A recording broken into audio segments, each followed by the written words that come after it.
Hola chicos, buenas tardes. Lo que estaremos viendo ahora es un tema un tanto extenso.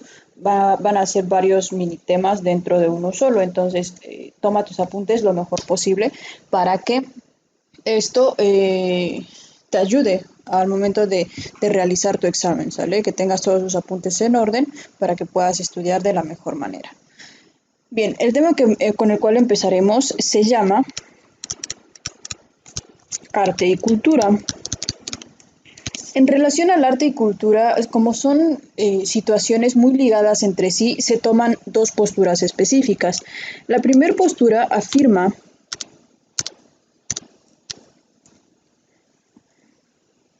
que es el arte quien influye en la cultura,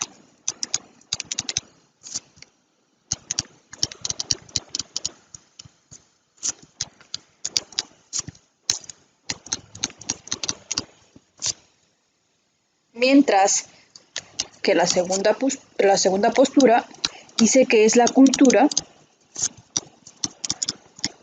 quien influye en el arte. A estas dos situaciones tenemos premisas o tenemos situaciones que apoyan a cada una de ellas.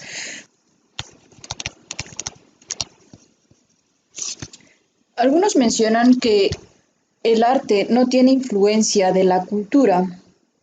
¿Por qué? Porque si la tuviese, solamente se podrían enfocar en lo que está en la realidad, no pudiendo traspasar esa línea entre la realidad y la ficción. Le mencionan entonces, el arte no solamente tiene un impacto en lo que es la cultura, también depende de otras muchas situaciones, no solamente de ella. Por ejemplo, autores como eh, Van Gogh, autores como Picasso, que representan la realidad de una forma distinta a como nosotros la observamos comúnmente, no podrían hacerlo. ¿Vale? Mientras que aquellos que apoyan la situación en la que es la cultura quien influye en el arte, hacen referencia principalmente a todo lo que está plasmado en la cultura, es una representación en el arte, ¿sabes? Es contrario al pensamiento, de hecho. Estas son las dos posturas en relación al arte y la cultura. Recapitulando, unos mencionan que el arte va más allá de la cultura, que no solamente depende de esta, y los demás mencionan que de una u otra forma el arte debe de influirse en la cultura. Porque si este no fuese posible, entonces pintarían las personas cualquier otra cosa menos la realidad, ¿vale? A lo largo del tiempo ha existido una grandísima línea entre los diferentes tipos de arte que se pueden representar o la forma en la que las personas tienden a ver la realidad. Por ejemplo, esta forma de expresión artística, al menos en la pintura, se llama cubismo. Si te das cuenta, tienen los parámetros muy marcados en relación a cómo se realizan las pinturas. De los máximos exponentes en relación al cubismo tenemos a Pablo Picasso y Diego Rivera. Tenemos también otras representaciones de este tipo de expresión de la realidad y estos solamente son del año de 1900 hacia adelante. Tenemos situaciones como el modernismo, cada una de ellas eh, expresa de manera específica o tiene una forma específica de representar la realidad. ¿Sí? Por ejemplo, ¿qué era lo que trataban de representar? Características juveniles, símbolo de libertad. Tenemos situaciones como el fauvismo. Esto es representado principalmente por el pintor Faubert y igual nos menciona a través de cómo representaba él la realidad, en este caso a través de percepciones del color y líneas desfiguradas, es decir, líneas que no tenían una exactitud específica. Tenemos lo que es el cubismo, que ya veíamos, se trata simplemente en representar la forma humana principalmente, aunque no se limita a esto, a través de tonalidades apagadas y a través de potencian lo que es las figuras. Futurismo, tratan de representar la realidad más allá de lo que conocemos actualmente. Principalmente representan lo que es el frenesí de la sociedad. Tenemos el expresionismo, que describen de una manera mucho más drástica o más acentuada lo que son las expresiones humanas, el miedo, el suspenso, el dolor, la soledad, la amargura, etc. Constructivismo ruso.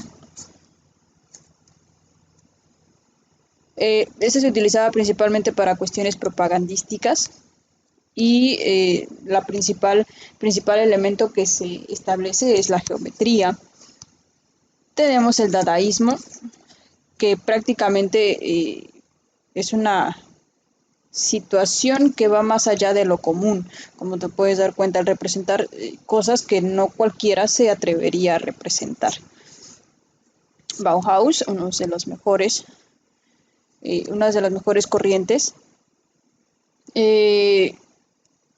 prácticamente combina lo que es diversas situaciones como la funcionalidad o el diseño de las cosas que tenemos a nuestro alrededor. Abstracción geométrica, simple y sencillamente figuras geométricas. Lo que prácticamente representa a estas figuras geométricas es la forma de ver el mundo a través de estas situaciones. Y el uso de colores de diferentes elementos igual tienden a transmitir a personas que lo aprecian de una u otra manera, tienden a transmitir ciertas situaciones o ciertos sentimientos. El Art Deco, igual a mi parecer uno de los mejores, utiliza principalmente lo que son las líneas y una cierta referencia a los arcos, así como ciertos elementos geométricos. Surrealismo, representar objetos en situaciones que jamás estarían de esa forma. Por ejemplo, aquí podemos ver estas tijeras, las cuales tienen forma humana y pues nada. Realismo socialista, y de mis favoritos realmente es lo que es el hiperrealismo. Este hiperrealismo de una u otra manera pelea con lo que es la fotografía. Esta no es una fotografía, es una pintura. Esta pintura pertenece a Richard Estes y tiene realmente una amplia gama de este tipo de pinturas, pinturas hiperrealistas. Reitero, a mi parecer, una de las mejores corrientes artísticas o de las formas de expresión de la realidad con mejores detalles, ¿sale? Pero obviamente ya dependerá de la persona que observa cuál es el mejor, ¿vale? Por ejemplo, a mí me puede parecer esto súper increíble. ¿Por qué? Por los detalles, por las formas, etcétera. La capacidad de colocar, por ejemplo, los reflejos en una pintura, etcétera. Y a otros, no sé, les puede parecer más relevante otro tipo de arte, como lo puede ser el minimalismo, el cual elimina todo lo que está alrededor. Es una pintura minimalista, elimina todos los elementos de alrededor, reduce el contenido, como los menciona aquí, hacia la más pura esencia, y es lo que representa, ¿sale? La forma más simple de la realidad. Y va a depender de la persona que observa qué es lo que le transmite esa pintura. Continuando con nuestro tema, tenemos lo que es el arte contemporáneo.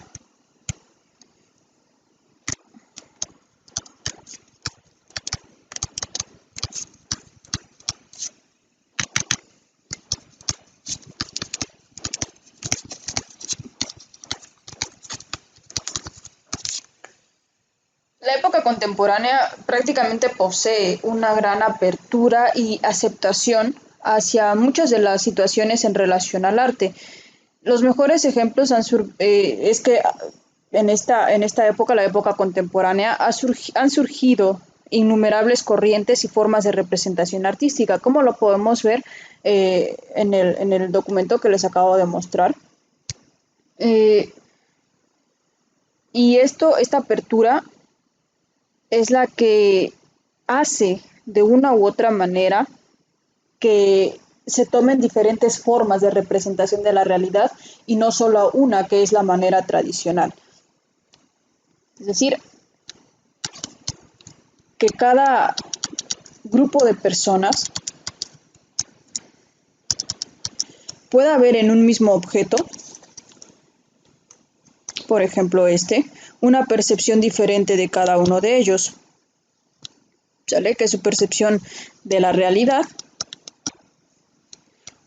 pueda ser expresada de una manera diferente. Otra razón para que el arte contemporáneo sea más extenso es por el aumento de técnicas y materiales para elaborar estas expresiones artísticas. Por ejemplo, actualmente tenemos lo que es la impresión 3D y esto genera que varios diseños hechos en computadora sean proyectados en lo que es nuestra realidad. Vale. Como siguiente tema tenemos lo que es la democratización del arte.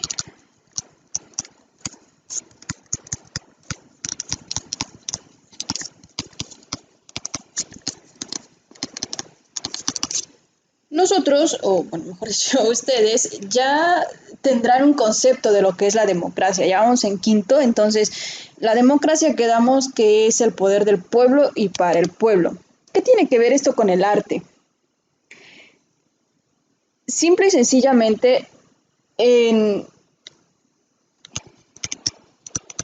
¿recuerdan las corrientes filosóficas de las que hablábamos anteriormente en que si el arte es arte, entonces debe ser apreciado como tal por la mayoría de las personas, ¿cierto? A esto se refiere lo que es la democratización del arte. Si yo veo algo, un objeto X, y tengo la noción de que es arte, entonces las demás personas deben de tener esa misma noción de que sea arte para que sea considerada como tal. Ante las obras de arte, por ejemplo, como Fontaine,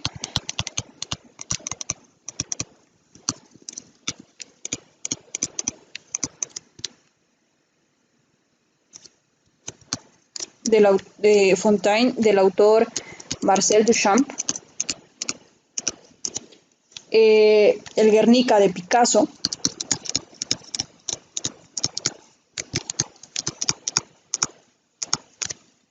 las 32 latas de sopa de Campbell, de Andy Warhol,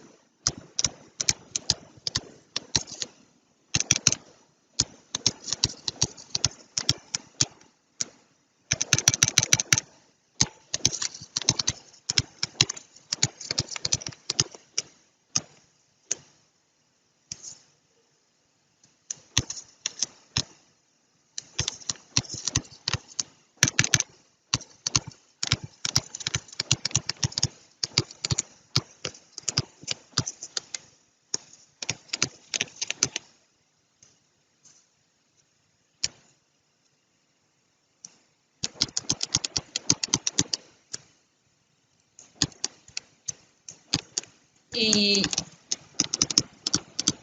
el Food Faron 5 de Pollock, nos encontramos ante una revolución de arte convencional, es decir, cambian el sentido de la situación, cambian el sentido de lo que se está viendo, de los estándares clásicos del arte y lo transforman a su punto muy particular de vista.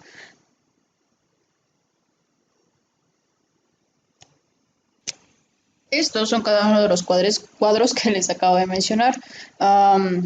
Fontaine,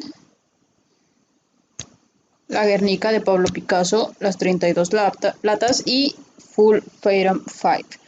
Entonces, cada una de ellas representa cosas que nadie se hubiese atrevido a representar, ¿sale? Y eso es lo que le da cierto valor a las obras de arte de los autores. Por ejemplo, si yo te dijera cuánto pagarías por este cuadro, no me dirías que más de 5 pesos y eso quizá le estás perdiendo. Entonces, hay personas que sí lo harían. ¿Por qué? Porque este cuadro les representa cierta situación, cierto sentimiento, les proyecta cierta característica que solo pueden entender aquellos que tienen de una u otra forma cierta conexión. ¿Conexión con qué? En primera, con los colores, lo que estos colores le representan, la situación que esté viviendo de esa manera o en ese momento. Son situaciones que pueden ayudar a ver el arte de una manera diferente. Con la llegada de lo que es la cámara fotográfica, el arte cambia de rumbo y ahora prácticamente dirige la mirada a aquello que tiene que ver con la creatividad. Inclusive la fotografía está considerado como una de las formas de expresión más representativas actualmente. Tomar una misma fotografía hacia un objeto, puede ser que yo la tome y sea un objeto X y que alguien la tome y pueda captar otro momento u otra perspectiva del mismo objeto, es algo a valorar mucho en relación a la fotografía. El común denominador para lo que es el arte y la fotografía, o para lo que es la pintura y la fotografía, es que las dos son arte y que no está encerrado bajo una misma esfera. Depende de la persona que lo vea, depende de la persona que lo proyecte y depende de la persona también que lo realice, es como va a ser considerado arte. Esto ocurre gracias a lo que denominamos democratización del arte, es decir, permite quitar ciertas restricciones económicas, culturales y acceder a lo que es una obra de arte y de esa manera encontrarla lo que es atractiva y de esta manera disfrutar de su contemplación. No es necesario que yo viaje hasta el lugar en donde se encuentra cierta obra de arte para poder admirarla, ¿sale? A través del uso de la tecnología, a través de diferentes medios que tenemos, es como muchas personas pueden tener acceso a una misma obra de arte y ya no se va a limitar a aquellos que tengan la capacidad de observarla de manera directa, sino a través de otros medios, varias personas pueden también emitir su opinión acerca de una obra de arte. El arte es para todos y en una época en la que la libertad de consumo es muy preponderante o ha tomado mucha relevancia, el estatus social y la adquisición de este tipo de artículos es un movimiento algo complejo, pero la percepción o el poder tener acceso a ese tipo de situaciones no se va a limitar a ese tipo de personas, aquellos que tengan un poder adquisitivo para tener un cuadro de estos en sus casas, sino a todos aquellos que puedan acceder a simplemente contemplarlo. Otro de los temas vinculados con la estética en la actualidad es la unión o la forma en la que el arte se inmiscuye con las cuestiones relacionadas a la política, que ahora también se tratan de representar este tipo de situaciones y no solamente aquellas situaciones sociales o culturales, sino también cuestiones políticas. Y eso forma un vínculo entre la tecnología, la expresión artística, la política, la sociedad, etcétera. Pasando a otro tema, como tarea en relación a este, se te va a quedar checar un cuadro, el que tú quieras, siempre y cuando no sea uno de los que ya hayamos visto de actividad anteriormente. Y me vas a investigar de ese cuadro cuál es la corriente a la que pertenece, cuánto mide, porque eso es muy representativo también. Por ejemplo, hay cuadros que tienen una medida de 1, 2 metros, que ya se convierte en lo que es el muralismo, y es obviamente un trabajo mucho más complicado, o también el representar imágenes muy pequeñas y darle los detalles específicos para ellos, igual es algo muy complicado. Entonces, Vas a investigar un cuadro, el que tú quieras, y que me digas qué es lo que te representa y por qué lo elegiste, además de las situaciones que ya te comenté anteriormente, como lo sería eh, el ejemplo que les di de este cuadro, el por qué a mí me pareció interesante. Eh, lo mismo vas a hacer, vas a investigar cuánto mide, quién es el autor, obviamente, eh, qué técnica o a qué corriente se agrega. Y por último, por qué lo elegiste y qué es lo que te representa, ¿vale? Entonces, esa será tu tarea. Mientras continuamos con la actividad del día de hoy, los temas. El siguiente tema es la ética. En la filosofía prácticamente hay dos divisiones. La primera división es aquella que se encarga de las cuestiones teóricas, como la metafísica, la ontología, la teología y la epistemología, y la segunda, a la cual le interesan las cuestiones del saber y de manera más práctica, aquella que comprende la estética, la ética y la política. Entonces,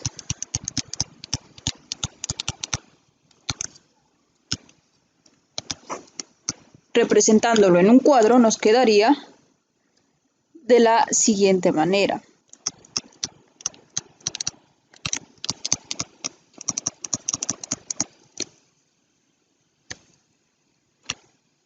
Obviamente el mío quedó medio chueco, pero tú debes hacer el tuyo lo mejor posible. Te recomiendo que esperes a que termine de dibujarlo para que sepas cómo va a quedar bien y no tengas problemas de que luego no cabe en la hoja, etcétera.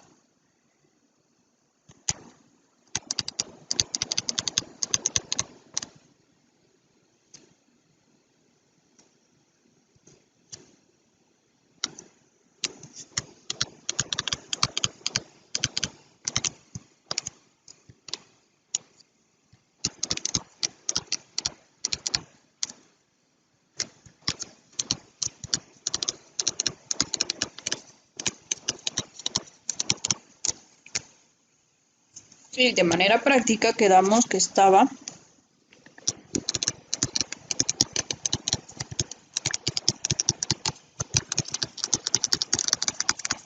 estética, ética y política.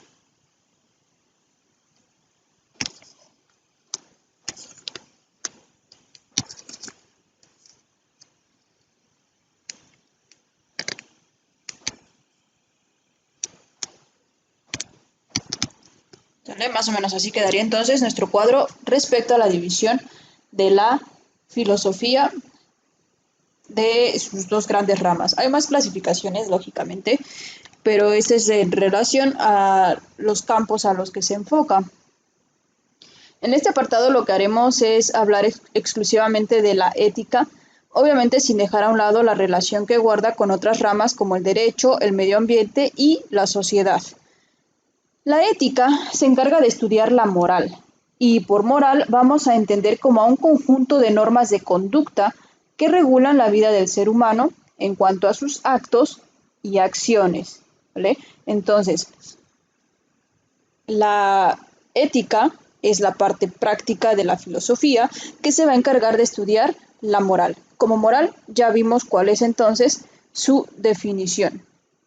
La ética nos permite o nos proporciona herramientas teóricas necesarias para poder reflexionar y definir si nuestras acciones están de acuerdo al sistema de valorización, es decir, si lo que estamos haciendo corresponde a lo que la generalidad de las personas comprende como bueno o como malo. Así, por ejemplo, si nos encontramos ante un problema en la vida cotidiana, ya sea en el ejercicio de nuestra profesión, en nuestra vida diaria, en la escuela o en cualquier otro lugar, podamos distinguir qué debemos hacer y qué no. La manera en que un acto es juzgado se establece de acuerdo a ciertos criterios. ¿Cuáles son esos criterios? Primero, el cúmulo de saberes o el conjunto de saberes que se ha tenido a lo largo de la historia. se debe también a las creencias, al estilo de vida, y esto da como resultado juicios de valor y juicios morales. A través de estos juicios decidimos la manera en la cual debemos actuar, ¿vale? Y esto nos va a ayudar para realizar un correcto enjuiciamiento y criterio de nuestras propias acciones. Como subtema dentro de lo que es la ética tenemos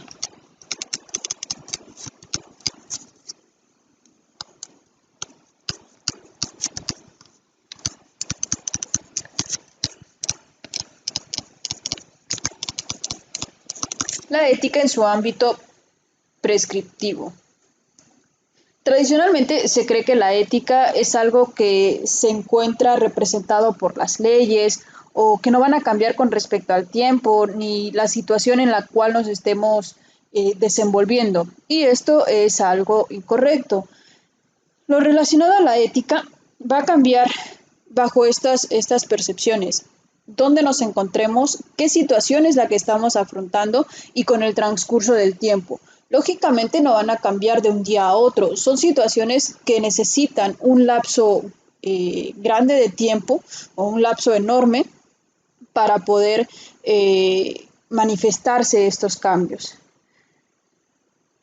La ética tiene una pequeña división llamada disciplina ética, la cual intenta fijar un sistema de conducta que sea capaz de garantizar el respeto a la dignidad humana y el cumplimiento de los derechos humanos. La disciplina ética, entonces, es una pequeña parte de la ética encargada específicamente a cuidar y velar por las cuestiones de dignidad y el cumplimiento de derechos humanos. Para que el cumplimiento de una ley moral de carácter prescriptivo y por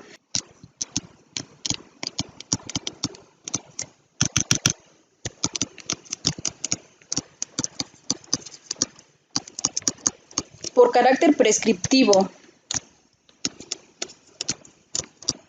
de la moral, nos referimos a aquellas cosas que estamos obligados a hacer, se necesitan que su cumplimiento o que este tipo de situaciones estén escritas. ¿Y dónde es donde escribimos este tipo de situaciones? En las leyes. El carácter prescriptivo de la moral va a depender de quién lo realice y va a depender de qué tanta fuerza de aplicación tenga. Por ejemplo, moralmente es incorrecto mentir, ¿cierto? Pero no hay una ley de manera específica que te diga, si le mientes a tu mamá, entonces vas a tener 50 años de cárcel. No es así. El carácter prescriptivo de la moral se va a dar cuando haya una ley que diga, si mientes por tal situación, entonces vas a tener una multa o vas a tener cárcel o cualquier situación. Entonces, a esto se refiere este pequeño tema. La razón o el carácter de obligatoriedad de la moral.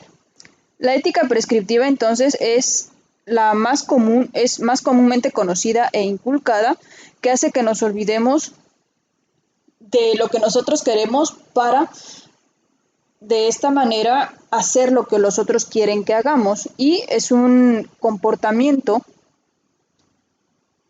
que reduce nuestra forma de actuar, ya sea positiva o negativa, ¿con base a qué? A los castigos o sanciones que nos puedan representar. Y pues nada, hasta acá le dejamos con el video de hoy.